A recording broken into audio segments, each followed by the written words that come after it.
Yes, good morning everyone.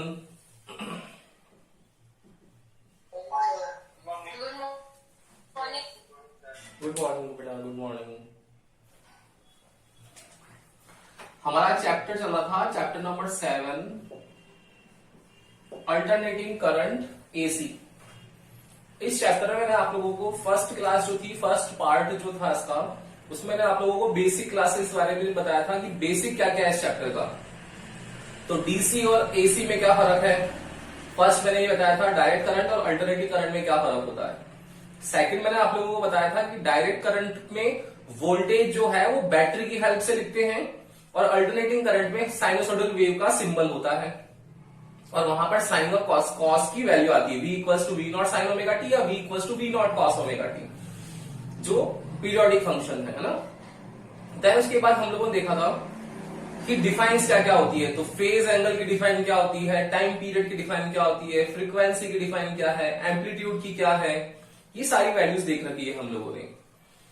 फिर हम लोग सेकंड पार्ट में आए थे। सेकंड पार्ट में हम लोगों ने देखा था कि different different values of alternating current जो है चैप्टर, उसकी डिफरेंट डिफरेंट वैल्यूज क्या होती है। तो मैंने बताया था आप लोगों को करंट की 3 वैल्यूज है यहाँ पर। फर्स्ट वैल्यू है यहाँ पर पीक वैल्यू। पीक वैल्यू का मतलब होता है जो मैक्सिमम है।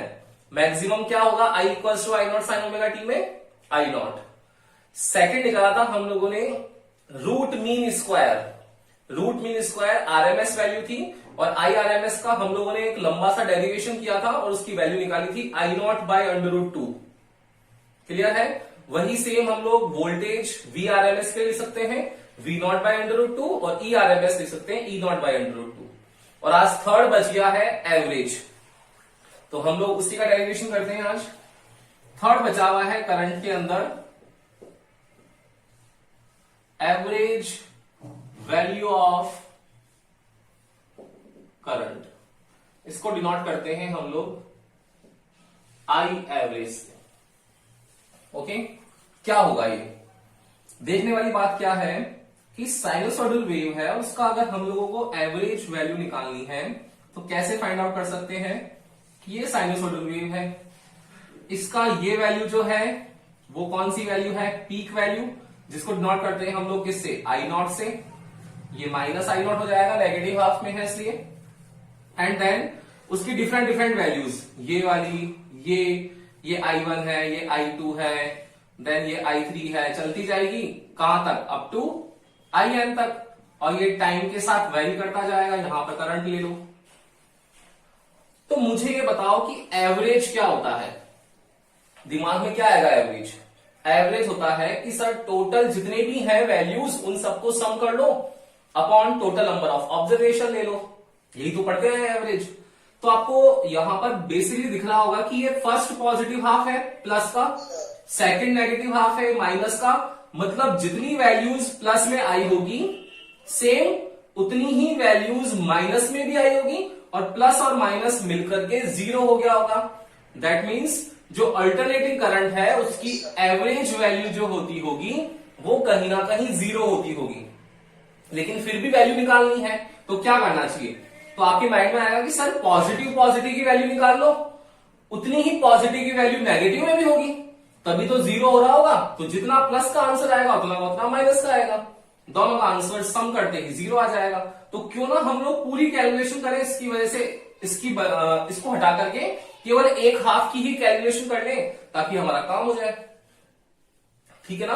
तो एवरेज वैल्यू ऑफ करंट क्या होगा, आप लोग फॉर्मूला बता सकते हो मुझे कि आई एवरेज जो होगा वो होगा कि सर डिफरेंट डिफरेंट जितने भी करंट है, instantaneous currents, i1 plus i2 plus i3 plus i4 up to in divided by total n हो जाएगा। Total number of observation n है, n लिख लिया, ये आई एवरेज आएगा। अब i कितना होता है, because we know that i equals to I not sine omega t होता है। अब फर्स्ट वाले के लिए क्या लिखेंगे, i1 के लिखेंगे I not sine omega T, i2 के लिखेंगे I not sine omega T, सबको ऐड करते जाएंगे। तो सोचो ये i1 i2 i3 i4 in सबको जोड़ेंगे तो क्या पूरी वेव बनेगी नहीं बनेगी बेटा, पूरी वेव बन जाएगी।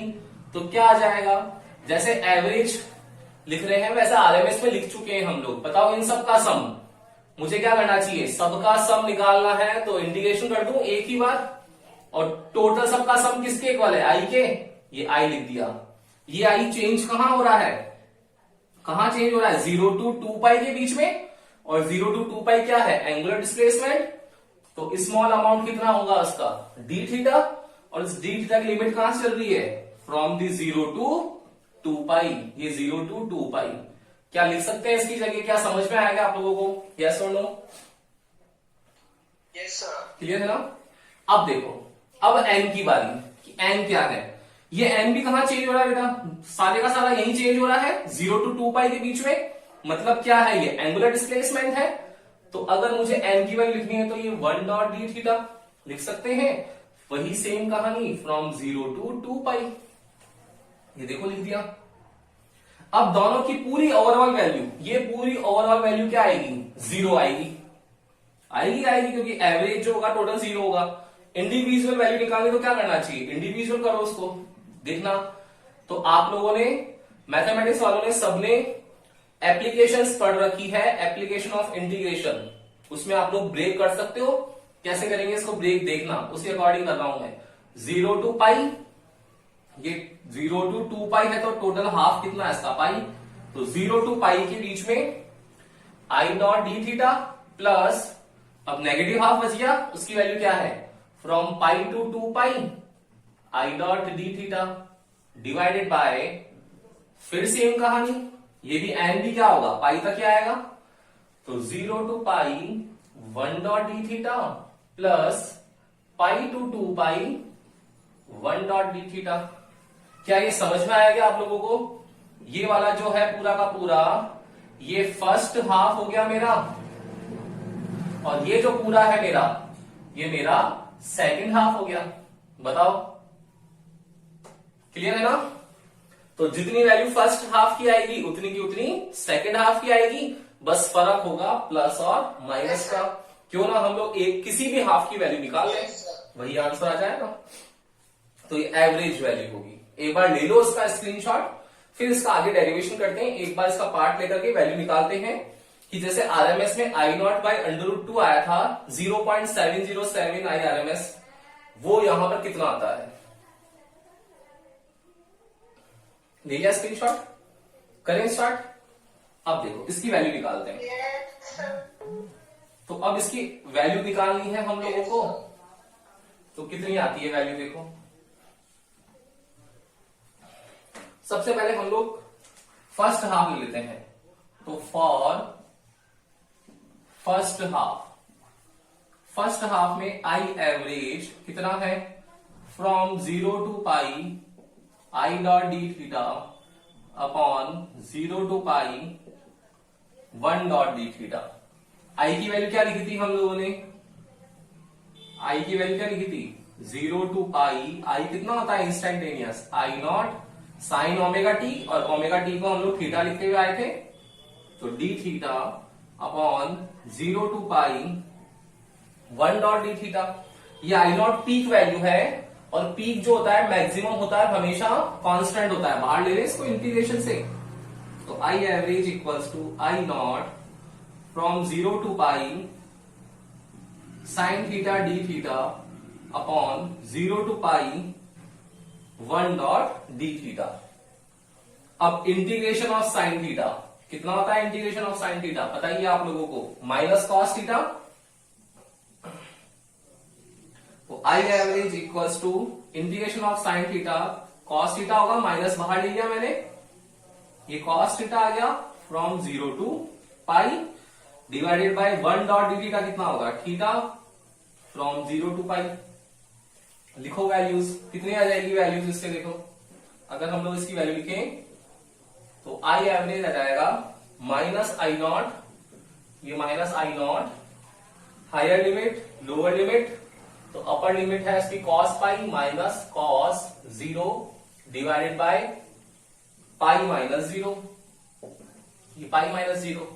लिख ली वैल्यूज, कितना आएगा इससे, I average equals to minus of I naught cos pi, आप लोगों को सबको पता है कि cos 0 डिग्री पे 1 होता है, तो cos 180 पर कितना हो जाएगा, -1। तो कितना होगा cos पाई की value, -1 minus of cos 0 1 upon pi. तो आई एवरेज की वैल्यू कितनी आ गई, ये माइनस और माइनस प्लस, और ये माइनस माइनस प्लस, तो ये +2i0 अपॉन पाई आया या ये +2i0 अपॉन पाई जो है पॉजिटिव हाफ के लिए वैल्यू आ गई। तो आपका माइंड चलेगा कि सर +2i0 अपॉन पाई जो है पॉजिटिव हाफ के लिए आई है, तो अगर हम लोग सेकेंड हाफ के लिए लिखें, देखो फॉर सेकेंड हाफ कितना आ जाएगा, I average equal to second half लिख दो pi to 2 pi I dot D theta divided by 1 dot D theta from pi to 2 pi, ये लिख दिया सेकेंड हाफ। इसको सॉल्व करोगे तो इसको सॉल्व करने पर भी आंसर जो आएगा वो कितना आएगा, सेम आंसर आएगा आप लोगों का, बट नेगेटिव साइन आएगा, -2i0 अपॉन पाई। जब वैल्यू रख करके सॉल्व करोगे तो 2 और पाई की वैल्यू 22/7 लिख लो, चाहे 3.14 लिख लो, आपकी चॉइस है। जैसे ही लिख करके सॉल्व करोगे तो आई एवरेज आ जाएगा मेरा प्लस माइनस दोनों के लिए यूज कर लिया मैंने 0.637i0। सोचो, तो बच्चों का दिमाग चलता है कि सर देखो पॉजिटिव हाफ उतना का उतना है, नेगेटिव हाफ मैंने पॉजिटिव हाफ को ले लिया 1, उसको ले लिया 1, तो 1 + 1 2 हो गया, डिवाइडेड बाय 2 करेंगे तो 1 आ जाएगा। या टोटल 1 ले लेते हैं हम लोग, तो 0.5 हो गया तो हाफ रह जाएगा।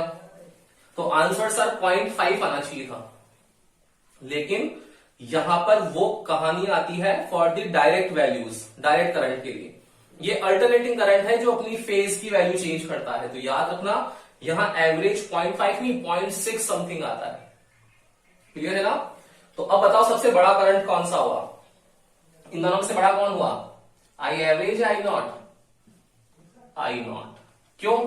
क्योंकि आई एवरेज जो है वो आई नॉट का 0.6 पार्ट है, छोटा है, आई नॉट बड़ा हो गया। अब तीनों करंट्स जो थे उनमें कंपैरिजन करो, तो तीनों करंट्स में कौन बड़ा होगा बेटा, सबसे बड़ा, सबसे बड़ा हो गया आई नॉट, उसके बाद आ गया कौन सा, आई आर एम एस, उसके बाद कौन सा आ गया, आई एवरेज। क्यों? क्योंकि आई नॉट सबसे बड़ा है, उसके बाद आई आर एम एस कितना होता है 0.7067 आई नॉट, और ये होता है 0.637 आई नॉट। देखो वैल्यूज डिक्रीज हो रही है तो कम ही होगा। क्लियर है ना? तो ये आप लोगों के पास में वैल्यू आई है फॉर द एवरेज करंट। कर लोगे? कोई दिक्कत है यहां तक? बोलो, नहीं है ना? इसका स्क्रीनशॉट ले लो एक बार। No sir. और देन इसके आगे चलते हैं फिर हम लोग। ले लिया स्क्रीनशॉट? नेक्स्ट है अब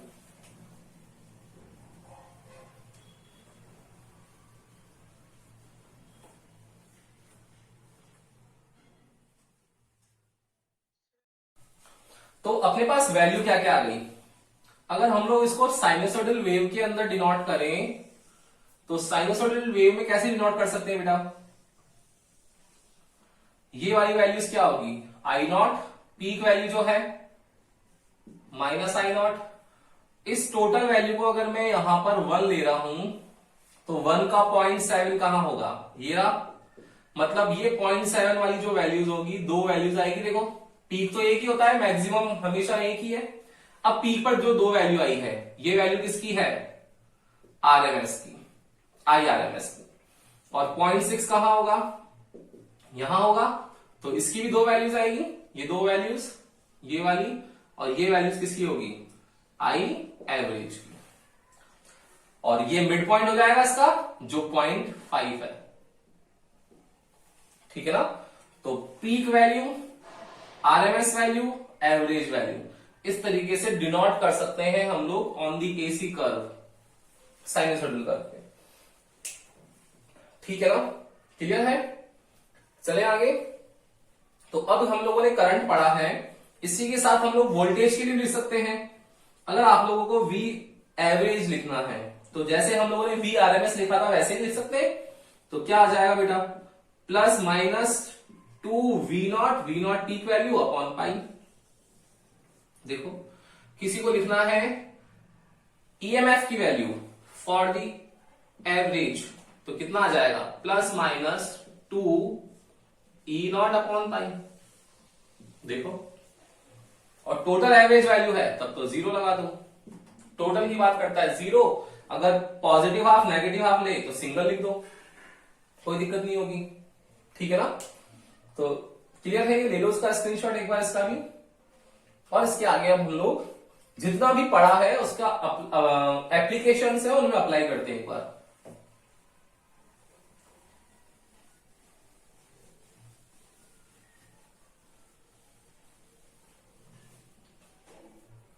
देखना, अब है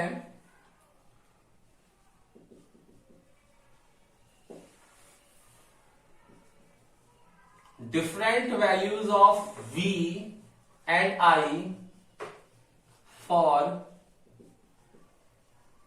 different components and their phase angle. Different values of V and I for different components and their phase angle. ये पूरा चैप्टर डिसाइड करता है ये टॉपिक आपका, और कंफर्म एक क्वेश्चन आएगा भी सही, कहां से आएगा वो भी बता देंगे आपको अभी। देखो इसके एलिमेंट्स हैं, सबसे पहले ओनली आर, या फिर काफी सारी बुक्स में लिखा हुआ होता है इसको प्योर आर, मतलब ओनली रेजिस्टेंस। फिर सेकंड होता है यहां पर ओनली एल, मतलब केवल रजिस्टर के लिए स्टडी करनी है वी और आई की। एल मतलब क्या है, कॉइल के लिए स्टडी करनी है, इसको भी काफी लोग प्योर एल लिखते हैं काफी सारी बुक्स में। फिर थर्ड वही ओनली सी। तो डिफरेंट कंपोनेंट्स है, उनमें 3 कंपोनेंट है मेन, फर्स्ट है आर, सेकंड है एल और थर्ड है सी। तो आर एल सी जो है आप लोगों के पास में इनका एनालिसिस करना है। देन फोर्थ नंबर पे आता है आप लोगों के पास आर एल सी सर्किट। ये आर एल सी सर्किट जो है ये 7 स्टार है। इसमें रेजोनेंट फ्रीक्वेंसी के बारे में एनालिसिस करते हैं, देन रेजोनेंट फ्रीक्वेंसी से कैसे क्वेश्चंस को सॉल्व करना है, इंपीडेंस क्या होता है, रिएक्टेंस को कैसे सॉल्व करते हैं, रेजोनेंसी कंडीशन में कौन सी फ्रीक्वेंसी इक्वल होती है, करंट मैक्सिमम कैसे होता है, वो सारी कहानी इसमें आएगी। तो बड़ा टॉपिक है, लेकिन आरएलसी सर्किट को पूरे को एनालिसिस करने के लिए पहले आप लोगों को इंडिविजुअल करना पड़ेगा। तो इंडिविजुअल आरएलसी, और यहां तक आपके सीबीएसई सिलेबस में है। इसके बाद आप लोगों के पास डिफरेंट क्वेश्चंस आते हैं आईआईटी जेईई और नीट के पर्पज से, उनमें भी फिर सर्किट्स यूज होते हैं। आरएल सर्किट है, फिर आरसी सर्किट है, फिर एलसी सर्किट है। तीनों की पेयर कर दी, पहले आरएल, आरसी और एलसी। ये तीनों आप लोगों के जेईई और नीट में आते हैं। ये आपका पार्ट इंक्लूड कर रखा है इसने सीबीएसई का, एनसीईआरटी। ठीक है ना, तो ये जो तीनों टॉपिक हैं, ये टॉपिक भी, इस टॉपिक को समझ लोगे आरएलसी को तो ये ऑटोमेटिक समझ में आ जाएंगे आप लोगों को। कुछ भी नहीं करना पड़ेगा इन टॉपिक को समझने के लिए, सिर्फ और सिर्फ आरएलसी समझना जरूरी है। और वो सीबीएसई ने दे दिया, इसलिए वो सीबीएसई से एनसीईआरटी से उठाकर ये क्वेश्चन दे देते हैं आप लोगों को जेईई में, और आप लोग बोलते पढ़ेंगे हम लोग बोलते हैं एनसीईआरटी में, जबकि वो इंक्लूडेड ही है ऑलरेडी, लेकिन बुक में नहीं दे रखे तो पढ़ते भी नहीं। ठीक है ना, तो 1 बाय 1 स्टार्ट करेंगे हम लोग। ले लो उसका एक बार स्क्रीनशॉट पूरे ओवरव्यू का, ताकि आपको ध्यान पड़े कि हम लोग करना क्या चाह रहे हैं। डिफरेंट वैल्यूज निकालना चाह रहे हैं वी और आई की फॉर द डिफरेंट कंपोनेंट्स। पहले उनको आर एल सी इंडिविजुअल ले लिया, फिर दो के पेयर में ले लो, और फिर तीनों को एक साथ ले लो। ठीक है, करें स्टार्ट। चल, तो फर्स्ट हम लोग करने वाले हैं ओनली आर। बहुत इजी है, कॉन्सेप्चुअल है, पूरा समझने लायक है, आप लोगों को ढंग से समझना है बस। और 11th क्लास का जो 15 चैप्टर था वेव, ऑसिलेशन एंड वेव, उसका थोड़ा सा ध्यान रखना है, वो बता दूंगा मैं आपको क्या ध्यान रखना है। देखो फर्स्ट स्टार्ट करने वाले हैं हम लोग ओनली आर। क्या करें, सबसे पहले इस आर जो है रजिस्टर, इसको सप्लाई देनी है। तो सप्लाई कौन सी देनी है, एसी देनी है। तो एसी सप्लाई दे दो, ये सप्लाई दे दी एसी। मैंने बताया ना स्विच लगाने की जरूरत पड़ती नहीं इसमें। एसी सप्लाई है, इसका वोल्टेज कितना होगा, V equals to we naught sine omega t, और ये सारा का सारा वोल्टेज जो होगा ये रजिस्टर के टर्मिनल्स पर आकर के सेटअप हो जाएगा। क्लियर है। अब ये जो R है इसको ज्वाइन कर रखा है वोल्टेज से, तो इसका करंट कितना फ्लो होगा, उस करंट की वैल्यू हम लोगों को फाइंड करनी है। क्लियर है। तो कैसे करेंगे देखो, because we know that V equals to कितना होता है, V naught sine omega t. Clear है, कोई दिक्कत नहीं आता कि V equals to we naught sine omega t तक। अब मुझे I निकालना है, तो I कैसे निकाल सकते हैं, कैसे निकाल सकते हैं बताओ। तो क्या कहेंगे, according to Ohm's law V equals to क्या होता है भाई, IR। Therefore from equation first V की जगह क्यों ना हम लोग IR लिखते हैं, तो IR equals to V naught sine omega t. मुझे I फाइंड करना है, तो I इक्वल्स टू क्या आ जाएगा, V naught by R sine omega t. देखो V नॉट पीक वैल्यू है, तो V नॉट पीक वैल्यू है, तो according to Ohm's law V proportional to I होगा, तो पीक वैल्यू करंट की भी पीक वैल्यू देगी। मतलब ये V not upon R constant हो गया, तो इसकी वैल्यू किसके इक्वल आ गई, I naught sine omega t के।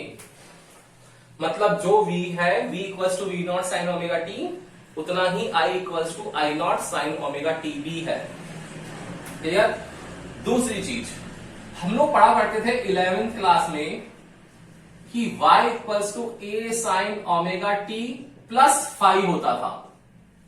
यहां पर a एम्पलीट्यूड है, ओमेगा टी यहां पर एंगुलर फ्रीक्वेंसी है, टाइम के साथ वेरिएशन, और फाई जो है वो फेज एंगल है। तो बताओ यहां पर कोई फेज एंगल है क्या, नहीं है, मतलब कितना है 0 डिग्री। यहां भी कुछ नहीं है, मतलब क्या है 0 डिग्री। मतलब क्या है इसका मीनिंग, कि जिस डायरेक्शन में V फ्लो होगा उसी डायरेक्शन में I भी फ्लो होगा फॉर दी R। जो R है कंपोनेंट, उसके लिए V और I सेम डायरेक्शन में फ्लो होंगे, तो दोनों का डायग्राम भी सेम बनने वाला है।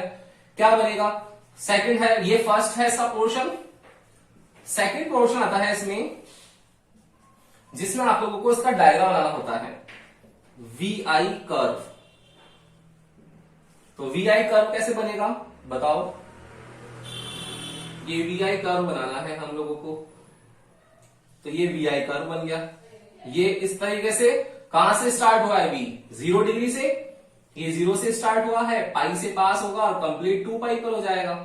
तो इस डायरेक्शन में अगर V का फ्लो हो रहा है तो I भी उसी सेम डायरेक्शन में 0 से ही स्टार्ट होगा, उसी डायरेक्शन में फ्लो होगा।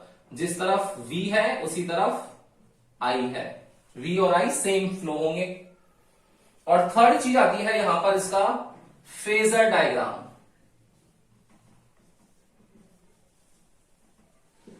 फेजर डायग्राम क्या होता है, फेज को जो रिप्रेजेंट करे, फेज मतलब फाई को जो रिप्रेजेंट करे। तो अगर हम लोग एक तरफ ले लें एक्स एक्सेस, एक तरफ ले लें वाई एक्सेस, और अगर वोल्टेज जो है मान लेते हैं हम लोग वोल्टेज किसी एंगल पर, ये एंगल है फाई, इस पर है, तो अगर V equals to we naught sine omega t, let suppose यहां पाई बाई 6 है, तो करंट भी कहां से स्टार्ट हो रहा होगा, पाई बाई 6 से ही होगा। भाई दोनों का सेम है ना, तो करंट अगर यहां पर पाई बाई 6 पर है तो वोल्टेज भी पाई बाई 6 पर होगा आर के लिए। मतलब अगर लेट सपोज से पाई बाई 6 है, तो अगर मेरा इस तरफ V है तो इसी सेम डायरेक्शन में क्या होगा, I होगा। इसको बोलते हैं फेजर डायग्राम। ठीक है ना। तो R के लिए ध्यान रखना है आप लोगों को क्या क्या चीजें। फर्स्ट चीज ध्यान रखनी है, V equals to we naught sine omega t plus 0, और V equals to we naught sine plus omega t के बाद उसकी करंट की वैल्यू वो I naught sine omega t. दोनों में फेज एंगल 0 डिग्री है, इसलिए दोनों सेम कर्व के ऊपर मूविंग करते हैं, उनका फेजर डायग्राम भी होगा वो सेम होगा। जिस एंगल पे V मूव करेगा उसी एंगल पर I भी मूव करेगा। कौन से कंपोनेंट के लिए, फॉर दी रजिस्टर। क्लियर है क्या, ये बहुत इजी है। आपको लग रहा होगा कि सर ये क्या है, लेकिन ये जो पूरा कॉन्सेप्ट बताया ना मैंने आपको कि फर्स्ट V लिखना चाहिए, उस V से I फाइंड करना चाहिए, ये माइंड में सेट करो। ये आप लोगों को एल और सी के लिए टफ लगने लग जाएगा। यही कॉन्सेप्ट आप लोगों को एल और सी के लिए टफ लगने लग जाएगा कि सबसे पहले क्या फाइंड करना होता है, बोले वी फाइंड करना होता है, उसके बाद क्या फाइंड करना होता है, उसके बाद आई फाइंड करना होता है वी से, फिर थर्ड क्या काम करना होता है कि उन दोनों का वी आई कर्व बनाना होता है, और फोर्थ काम क्या होता है कि उनका फेजर डायग्राम ड्रॉ करना होता है। क्लियर है? रह जाएगा ध्यान में? ये बोलो, कोई भी दिक्कत तो बोलो, यहां तक नहीं है ना? तो अब बच गया कौन सा, एल और सी।